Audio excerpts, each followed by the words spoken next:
elbow pipe, clamp it down. Cut up some wood and burn it right inside the pipe. Boom, instant DIY stove for the wild. Now you're ready to cook anywhere. Wind keeps killing your campfire? Try this. Fire. Dig a hole about shin deep, then make another one right beside it. Connect them underground. Drop in some wood and light it up.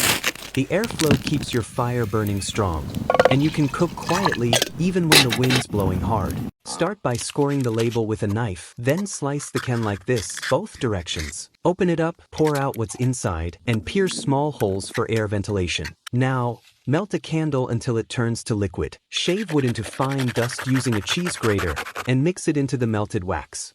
Once it hardens, light it up and place it inside your modified can. If that method feels too complicated, just place small pieces of wood inside the can and light them up. You've just made a simple, powerful stove. No stove in the woods? No problem. Cut 4 wooden logs the same size. Now, carve vents into each one. This lets air flow in and out. Stand them up and tie them tightly together.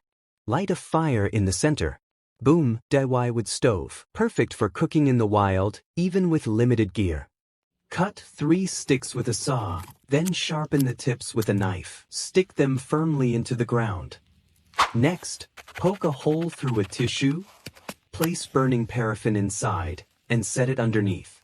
Now, place your pan on top of the sticks, and just like that, you're ready to cook in the wild. Cut some paper with the saw, roll it up tight, and drop the paper in a can. Cut a candle, melt a candle with fire, pour the hot wax into paper. Now dunk it in water, light it up with a match, and boom, it still burns. Take 4 empty bottles and cut holes on all 4 sides. Insert wooden sticks through the holes to form a rectangle. Fill the bottles with water for weight. Now throw your grill on top, and just like that, you've got a budget-friendly barbecue stand ready to go. Cut up some paper, drop the paper into a can. Now melt a candle in the fire, and pour that wax right over the paper. Let it dry, and boom! You've got yourself a homemade fire starter. Cut some tissue with a knife. Twist it like this. Grab a sardine can. Make a small funnel and pour the sardine oil over the tissue. Once it dries, light it up. Boom! You've got a mini stove ready to cook in the woods.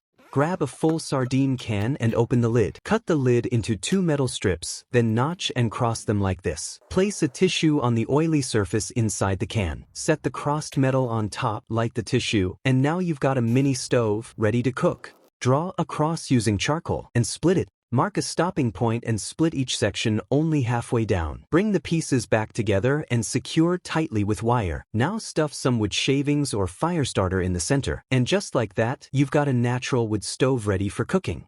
Get an egg and some sticks. Crack the egg and keep the shell. Fill the empty shell with oil. Put a piece of tissue on top of it.